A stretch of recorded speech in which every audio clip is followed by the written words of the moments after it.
আমরা থেকে গত 18 বছর ধরে কাজ করছি নারী অধিকার বাস্তবায়নের জন্য।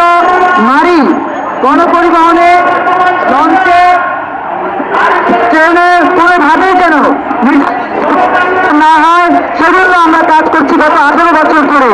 সেপ্টেম্বর মহাসচিব শান্তা ফারজানা যখন লন্ডনে অধ্যয়ন করছিলেন তখনও তিনি লন্ডনে থেকে তার কাজ চালিয়ে গেছেন। তিনি লন্ডনের সামনে ইউনিভার্সিটিতে অধ্যয়নকালীন সময় এই সেক্টরের জন্য বিশ্বব্যাপী সচেতনতা তৈরির চেষ্টা করেছেন।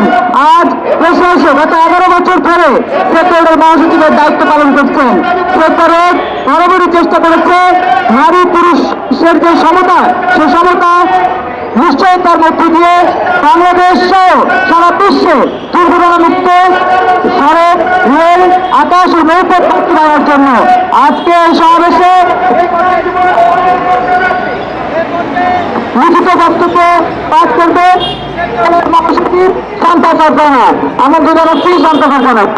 থাকে না, অবশ্যই লাঞ্চ টাইম হলো যে সমস্ত শ্রমিকরা সবসময় হুড়ু করে যে তার মতন চলে যায়, কিন্তু প্রেগনেন্ট অবস্থায় যে মহিলাটা তাকে 10 মিনিট আগে অবশ্যই লাঞ্চ টাইম দেওয়া হবে। সে যাতে নিরাপদ ভাবে সে প্রত্যেক থেকে বের হতে পারে, সে সিঁড়িগুলো বের হয়ে সেভাবে চলে যেতে পারে। ঠিক আছে, এগুলোই আমার অধিকার, এগুলোই আমার চাওনা। কারণ আরো কিছু সমস্যা আছে।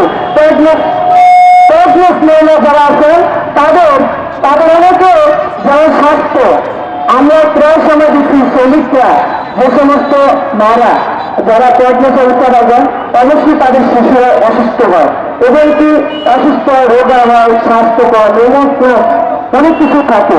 এগুলো যাতে আমাদের প্রবীণ সদস্যরা যে সমস্ত লোকরা আছেন তারা যাতে অতি গুরুত্বপূর্ণভাবে যদি দেখে, তার জন্য যাতে মালিক আমাদের এরকম ব্যবস্থা করে দেয়, এগুলো আমাদের চিন্তা শেষ করছি।